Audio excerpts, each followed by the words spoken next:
get your body going, and then once he made the read, he was able to make it. No, bottled up. Fumble. It's out. It's loose. And it's picked up by the Steelers. And his guys will take over at the 30-yard line.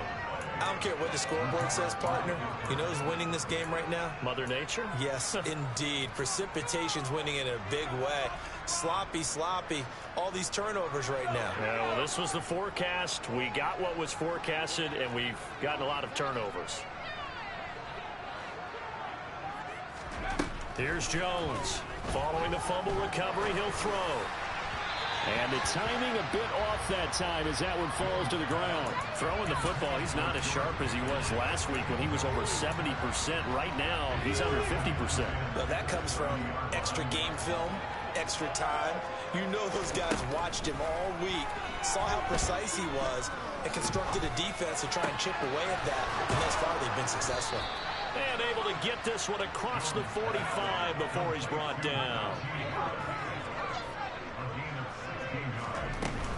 Now a first down carry for Harris.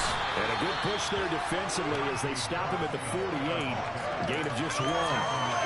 Well, that ground game just continues to struggle to really get any momentum in this ball game, Charles. And you're at the point here, third quarter, down 4 scores, probably going to have to put it in the air. Oh, no question about it. So that's your only chance, your only opportunity. But think of the pressure you just put on your offensive line, because if you're a pass rusher, you're not even thinking about them running the football. All you're doing is getting into that sprinter stance and going after the quarterback. Second catch for him today, and it'll wind up a first down. Well, still in the third quarter here. Now, you look at the scoreboard, that deficit probably a little too much to overcome, but completions like that may be something to build on for future weeks. Yeah, it's all about ending things on a strong note here, isn't it? Because my mindset is it's a new ball game from here to the end. Make sure it's a good one and close it out. Toward the sideline, and look at that catch. Dragging the toes, and that's going to be a first down. Well done. Nothing in that first half, nothing on the last drive, but they're moving now with a 1st and 10. This is Harris on the draw. Down to the 6-yard line on a pickup of 6 as he gets halfway to the goal line.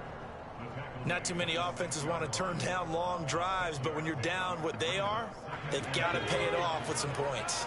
2nd and 4. They could still get a first down without scoring. Back to throw. Jones. Open man is Johnson. Touchdown Steelers.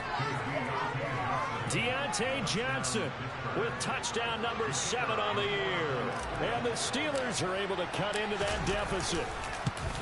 Oh, how about this? No good. Just his 2nd miss of the year. And our score will stay right where it is. Set now to kick this one away, and off it goes. And we'll see a return here from the end zone. And this return will net positive as he gets past the 25 and up to the 27-yard line.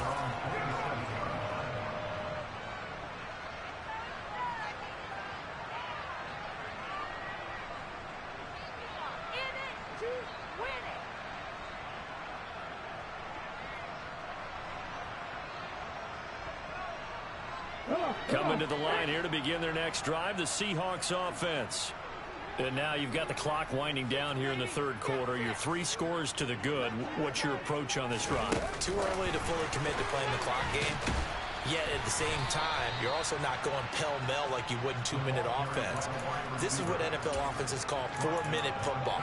Take the clock out of the game a little bit, wind it down, but at the same time, keep advancing the ball down the field. Here's a 2nd and 7. And a quick throw here, that's complete. So the completion good for just 3. And that'll lead here to a 3rd down. Never make the mistake that the slot receivers, especially the little guys like we're watching here, are just quicker than fast. A lot of them combine quickness and speed, and they catch a lot of footballs as we just saw there. And he won't be close to a first down as he runs into a wall right around the line of scrimmage. Call it no gain on the keeper, and it's going to bring up a 4th down. The Seahawks send out their punter as he'll kick it away for the 2nd time.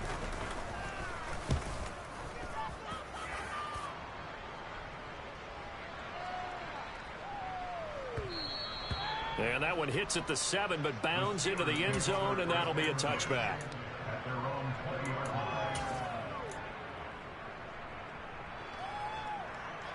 The Steeler offense here about ready for their next drive. I kind of feel like they've reached a do-or-die point in this game, Charles. If they're going to try to pull off an impressive comeback, it has to start right here, right now. Yeah, now they've got a final chance to get out of this situation, but they also understand they've got to move the ball and move it fast. In addition, they need to save as much time so they can get 2 more possessions.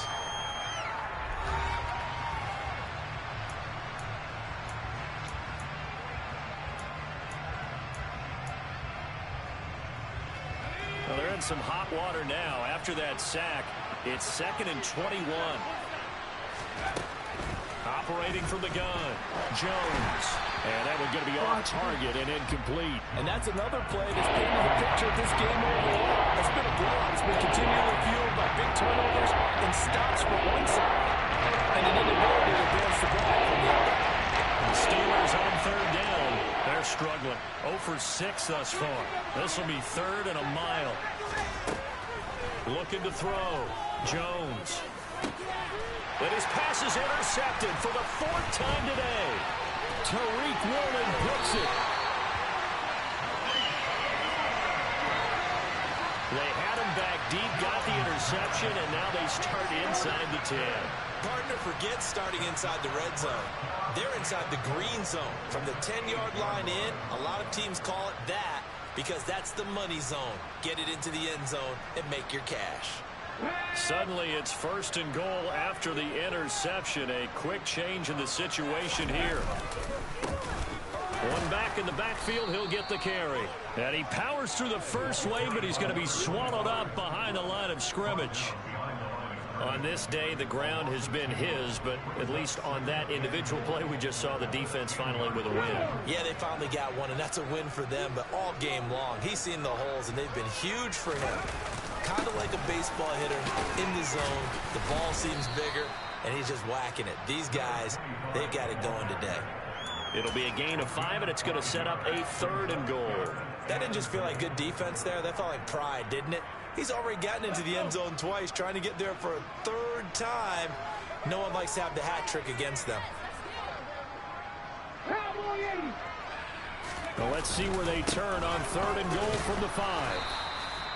No gain on the play that time, so a big stop, and it's going to leave them with a 4th and goal. Well, if this defense can hold them to a field goal here, what a win that would be. Not just a win on the possession, but psychologically take over the ball game. This started with 1st and goal, so they were in 4th down territory right from the beginning. I say you finish it off and go for the touchdown. So after 4 touchdowns in the game for this offense, this time they're forced into taking the 3.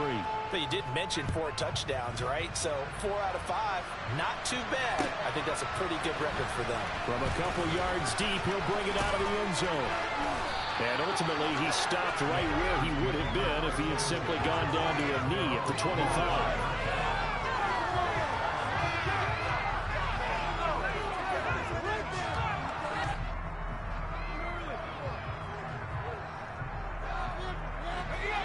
The Steeler offense here about ready for their next drive. Their mini 2-game win streak appears it might be going by the wayside unless they can pull a rabbit out of their hat. And he's got room. And he'll be taken down, but not before they work it across midfield. So from Seahawk territory now, it's 1st and 10 at the 46. A throw there, but that's going to wind up incomplete. Well, we've talked about it, CD, but it bears repeating. They are struggling to throw the football. All the interceptions and more incompletions. It just doesn't look like things are in sync out there. I would agree with that, and it's not a good day when you feel like an incomplete pass is almost a win for you because it wasn't intercepted. And I think the receivers now, when they're running their routes, they want to catch the ball, but they also want to make sure that the defenders don't take it away. On 2nd and 10, Jones. Pressure comes. He's taken down by the Seahawk defense. Just would not be denied. That's a loss of 7. One thing I do know, these guys on defense, they don't want this game to end. They're winning by multiple touchdowns. They shut down the opposing quarterback back in a big way, and they're still picking up sacks as we approach the end of this one. And my goodness, another interception. Tariq Woolen picks it. And the Seahawks are going to take over once again at their own 37-yard line. Yes, folks, that is his third interception, and I'm going to use one of the most overused phrases in football. He's a ball-hawking safety. I love the way that you called for the shot there. That's perfect, though, because there is something to that. Being a safety often allows you freedom to roam around a defense, maybe not a specific assignment. Today, his assignment, find the football, and he's done so quite well. Run blitz there defensively, something we might see more of here in the fourth quarter. I think we'll see a lot of it, and the difference between that and a pass blitz, you're trying to get to the quarterback. You're trying to scheme someone open who will get to the QB and make sure he gets on the ground. In a run blitz, you're actually trying to cover up gaps, trying to cover up holes so they can't run the football. And he's going to be stopped up quickly here. Just a yard up to the 39. Brandon, I've got to think this offensive line has got some smiles on its faces. And I know it sounds crazy, but they practiced for this back in training camp. They knew they'd be in situations where it'd be extra defenders in the box coming after them, trying to keep them from locking down a game. Right now, they want to show the world they're up to the challenge. And this is taken in at the 5. They're able to convert on third down, and that sets up a first and goal. Well, partner, I'm not sure how this drive's going to end, but how about the way they flip field position there? A nice attacking play. They picked up a heck of a chunk of yardage. After the big play, a chance to finish now on first and goal. And they'll indeed take a knee.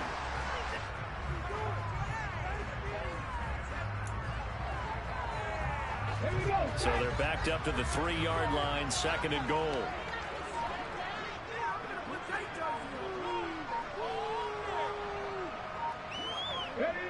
And they will take a knee here. Just 2 minutes remaining here in the fourth quarter of what has been a one-sided affair. And now can they reverse the trend on third and goal with the last 2 plays having gone backwards? And they take a knee.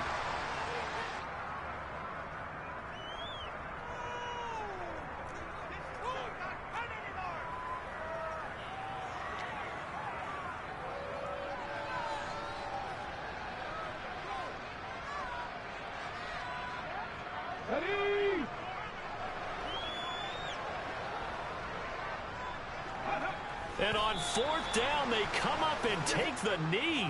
So they were really trying to put the nail in the coffin there already with this lead here in the fourth, but they didn't get it. Guaranteed, it's not going to be a fun handshake in the postgame, right?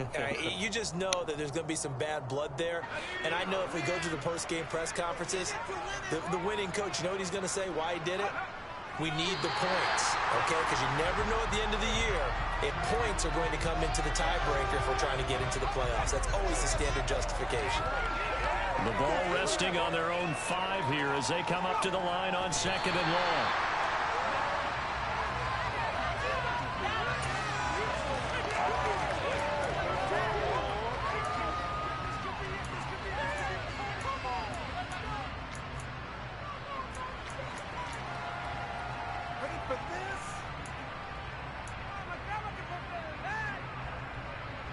Third down now. Those last 2 plays indicative of how things have gone for them. Just nowhere to go on the ground and struggling to... Oh, he didn't spike it. He faked it.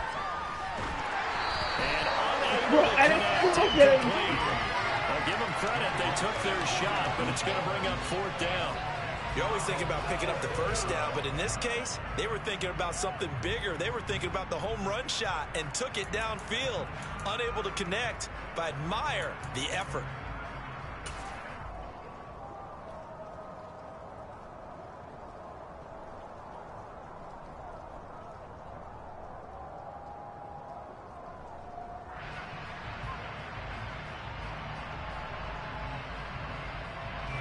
The Steelers send out their punter now. He's been one of their few bright spots so far. And he's able to get it out quickly, and this is not a bad kick here.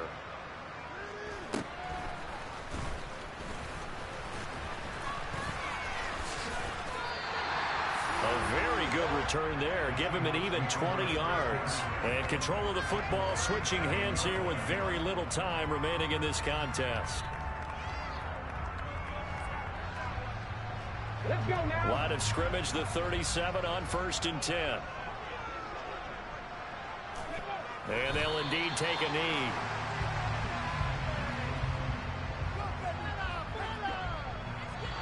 So the victory here for Seattle. Charles, for this losing side, their heads are hanging as they walk off the field today. And really, we know why. Those 3 turnovers by that offense, that's ultimately what doomed them. And this is what coaches preach all the time to every team that we ever talk with. Taking care of the ball on offense, trying to take it away on defense. And let's face it, when you give it away 3 times in one game, you make it very difficult for your team to get the W. So for the Seahawks, the win pushes their record now to 11-2 on the year. And they'll be able to enjoy this one through the bye week before they get back at it again. Meanwhile, for Pittsburgh, it was a win they needed to turn the season around, but instead they fall to 5-7.